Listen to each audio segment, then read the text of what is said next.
છેલ્લા ઘણા દિવસથી આ ગુજરાતનો કિસાન જે છે એ ન્યાય માગી રહ્યો છે. આમ તો જગતનો તાત સતત લોકોને આપતો રહ્યો છે, પણ આજે તેમને ન્યાય માગવા નીકળવું પડ્યું છે. ગુજરાતની અંદર વર્ષોથી આ એકધારી પાર્ટી શાસન કરી રહી છે. સૌથી વધુ સાંસદો, જિલ્લા પંચાયતના સદસ્યો, ધારાસભ્યો બધા જ તેમના છૂટાતા આવ્યા છે, પણ છતાં આજે સ્થિતિ એ છે કે ખેડૂતો અત્યારે અનશન ઉપર ઉતરી રહ્યા છે, તેમજ લાઠીઓ ખાઈ રહ્યા છે. આ સ્થિતિની વચ્ચે સતત કિસાન મોરચા, ભારતીય જનતા પાર્ટીનું ક્યાંય દેખાઈ નથી રહ્યું, તો બીજી તરફ કોંગ્રેસ હોય કે તમામ વિપક્ષ નેતાઓ જે છે એ ખેડૂતોની વહારે આવે છે. ત્યારે આજે છેલ્લા ઘણા દિવસથી આ કિસાન મોરચા દ્વારા જે અત્યારે પ્રોટેક્શન ખેડૂતોને આપવામાં આવી રહ્યું છે અને જે રીતે લડતમાં તેમની સાથે ખંભો મિલાવી અને સરકારના કાન આંબળી રહ્યા છે, ત્યારે આપણી સાથે જિગ્નેશભાઈ મેવાણી ધારાસભ્યશ્રી જોડાયા છે. જિગ્નેશભાઈ, આપનું હાર્દિક સ્વાગત છે. Thank you. આ શું ચાલી રહ્યું છે ગુજરાતની અંદર? વર્ષોથી ભાજપ રાજ કરે છે, છતાં પણ આજે જગતના તાતને આ રીતે માગવા નીકળવું પડે, ન્યાય માગવા નીકળવું પડે. આ બેસિકલી ગુજરાતના તમામ ખેડૂતો એકલા નહીં, આ ગુજરાતની 6.5 કરોડ જનતાનું ઇન્સલ્ટ છે. ફક્ત ખેડૂતો નહીં, કેમ આખો ગુજરાતનું ઇન્સલ્ટ છે?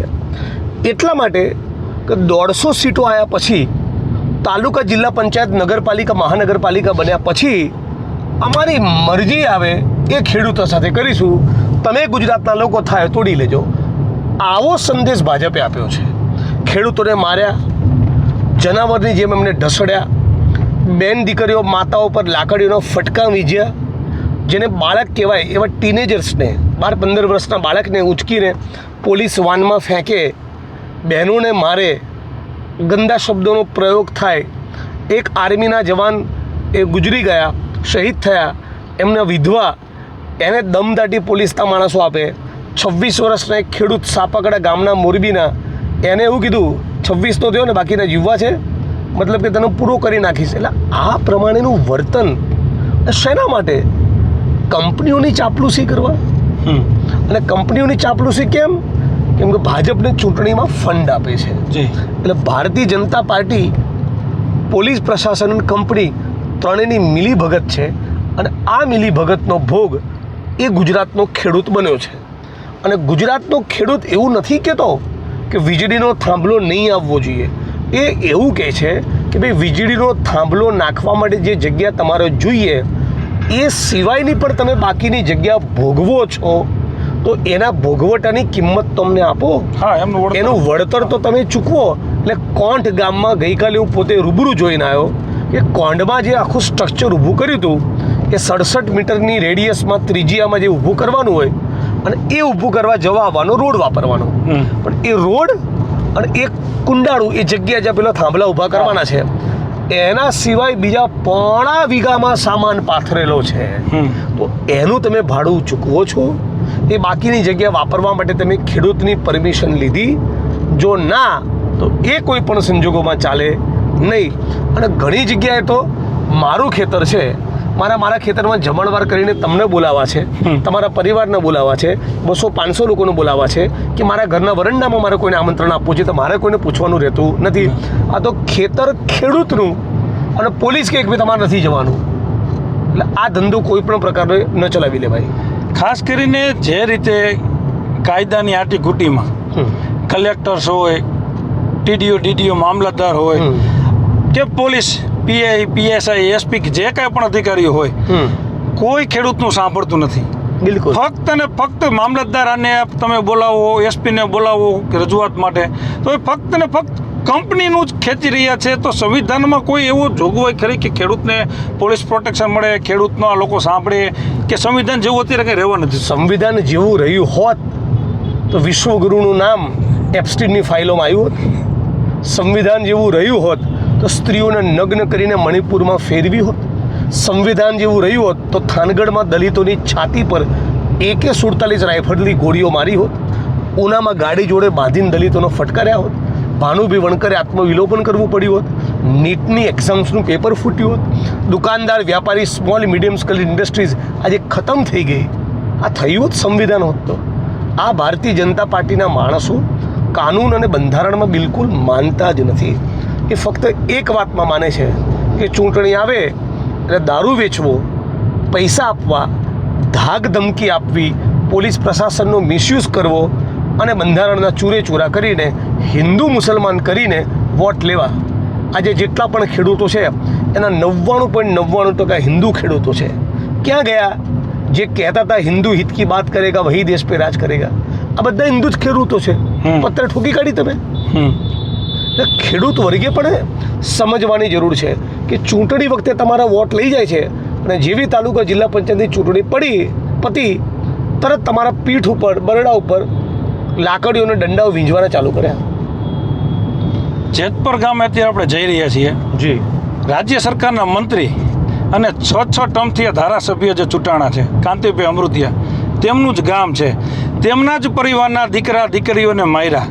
કાંતિભાઈ અંતે એ મારને ક્યાંક ને ક્યાંક બીજા દિવસે ગામમાં પહોંચ્યા ત્યારે એમને કીધું હતું કે ખેડૂતને હું ન્યાય અપાવીશ, બીજા લોકો તો વિપક્ષ પોતાની રાજનીતિ કરવા આવે છે. તો આ બાબત કઈ રીતે આપ જુઓ છો?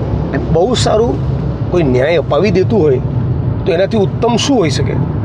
કરાવી દો થાંભલા નાખવાનું સ્ટોપ. એ તો આજે ચાલુ છે. હા, એ તો આજે ચાલુ છે. અપાવો વળતર, કરાવો એકાદો ગુનો દાખલ જેને બહેનો સાથે બદતમીઝી કરી. કશું તો તમારે તેવું પતતું નથી. અને આ વાત એમની નથી, આખા ભારતીય જનતા પાર્ટીમાં 2-5 લોકોને બાદ કરતા બધા ધારાસભ્યો, સંસદ સભ્યો અને ઇવન ઘણા ખરા મંત્રીઓ એ પેપર ટાઈગર છે, કાગળનો વાઘ છે. એમનું કશું જ ઉપજતું નથી.